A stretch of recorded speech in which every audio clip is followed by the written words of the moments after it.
Hello guys, this is Johnny W. Allen. We're back for another episode of the Road to Inform Glory. Going to be continuing on with our new Inform team. Obviously, we just have Kagawa in there at the moment, but you can see loads of the players from our old team have sold, and we're rich. 300,000 coins, nearly 400,000. Crazy amounts, way more than I have on my main account. Probably nearly double if we sold the Inform Kagawa. We'd be up to well over 500k, which is kind of crazy considering I don't even have that on my main account, like I said. But I mean, at least it gives us a lot of options, and it means I can sign informs pretty much every episode. We will be signing a new inform player towards the end of this episode, but we can see the team there. It's looking pretty decent. We've got that Juniozovic centre attacking mid, who I have to say has done absolutely nothing, and he will be getting replaced by our inform player a bit later on in this episode. But we're going to our first game, and this guy's got a pretty rubbish midfield and defence, and then he's got three strikers, one of them being Daniel Sturridge, as well as Hoylett, who I think normally was a right winger, but he's transferred to QPR, and I think they may have changed him to a centre forward. I might be completely wrong there, but nevertheless, Hoylett plays it across to Sturridge, who does smash it in. I think he also had another striker from the Premier League, a Fulham striker who I think might be transferred. I'm probably sounding like an idiot again there saying that, but that's what I think. But nevertheless, this guy goes through again with Sturridge and absolutely smashes it, and I was like, oh my god, it's just ridiculous. But you know, Sturridge is an absolute god. But still in the 45th minute here, we play through Kagawa, and I thought that his defender was going to get to that, but he decided to just take out Kagawa, and being the last man, he does get sent off. And normally I wouldn't really show the red card unless it was like a really big deal, and this one does lead to a free kick. Being that I'm absolutely terrible at free kicks, I decided to just lay it across to Okazaki, and he just smashes it in. I'm finding it kind of difficult scoring with him. He seems a bit weird. Sometimes his shots seem amazing. I'm not sure if he's more of a powerful shooter or a finesse shotter, but nevertheless, he can be a little bit hit and miss. But this guy goes forward again with Sturridge, and this time plays in across to Hoylett, I think it is. Yep, sitting there, running in. I don't know how he managed to get to that, because my centre-back was easily like a head height taller than him, but nevertheless, he manages to get to the ball and does score there. But we play the ball forward once again. This time, again, it's Kagawa going forward, getting behind the defence, and he does take me out yet again, giving away a penalty. I don't really think that should have been a penalty, and I don't think he did either, considering he watched like the whole replay. And I'd already played the ball, already had a shot, but nevertheless, we get a penalty. We're not really going to complain.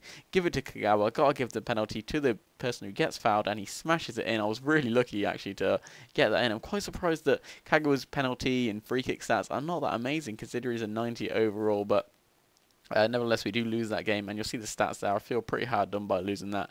Had more shots and more shots on target. He did have a little bit more possession, but that's really not what should matter. But I guess what does matter is how many chances you finish. And we do go off and sign some more players, though, to shore up the team, get a bit more chemistry in there. We picked up a Borussia Dortmund CDM and also a left-back from Germany, so that'll give us a nice little German link there. You'll see Kagawa will be up to 9 chemistry now, and I think the centre attacker mid will and the left-back and the CDM should all be up to 9 chem now, so that's very good for the team. We've also kind of got our English side on the right, which I will probably be adding to next episode. I do have a player I want to pick up, an inform card on that right-hand side of the pitch. But we're going to the next game. This guy's got an all, I want to say League 1 team, but I think some of the players might be League 2 players as well, because that weird crest at the top looks like a plus sign, looks kind of like I've never seen that really before, so I'm assuming it's League 2. But he was quite a decent player. At least he played decent for the first half, and you'll see this goal here was really frustrating for me, because my defender was pushing him and his striker was off balance, but he somehow smashes it across the keeper right in the bottom corner. I couldn't believe it when that went in.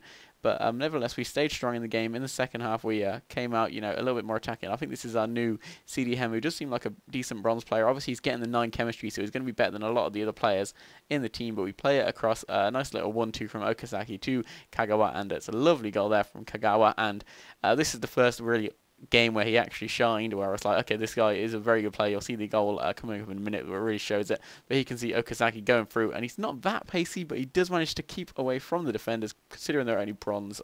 I think most of them were bronze. I think maybe he had 1 silver in there. Not too surprised that he stays away, but here's the nice goal from Kagawa. Play it across to him, lets it go for his leg, and finesses it in right in the top corner. That was some like ridiculous curve there. I don't think I showed the replay, but it curved lovely right into the top of the net. And then this guy decided to stop playing here, so I just nicked the ball off him with Kagawa. I want to get as many coins as possible, obviously, getting the match bonus. And finessed it in there, but then right after that he decided to start playing again, and he just kept the ball with his defence for the whole of the game. For the rest of the game he just passed it around his defence. Not sure why, but you'll see the possession stats kind of show that. Yeah, he's got 63% compared to my 37%, and considering I said he did play well in the first half, I think both of his shots came within the first like 30 minutes of the in-game time, and then after that he didn't really do a lot. But we're going to go off and make another signing. This is going to be Toprak. He's another German player, and this is going to kind of finish off our German side as far as the non-informs go. Just want to kind of build up the chemistry to start off, and you can see we're nearly up to 90 chemistry there. So he's going to replace, I think it's Cameron, the really pacey centre-back, but our other centre-back is quite pacey as well, and he's obviously getting a strong link over there with a couple of other players. But we make our second inform signing, and that is Marco Reus. I think that it's Marco Reus. I'm always tempted to say Ruiz, but I'm pretty sure it's Reus, and he's now transferred to Borussia Dortmund, kind of like a replacement for Kagawa, I think, or I'd assume. But we've got him in there as well. This is an inform version. He does have a team of the season version, I think, which that's about 100k.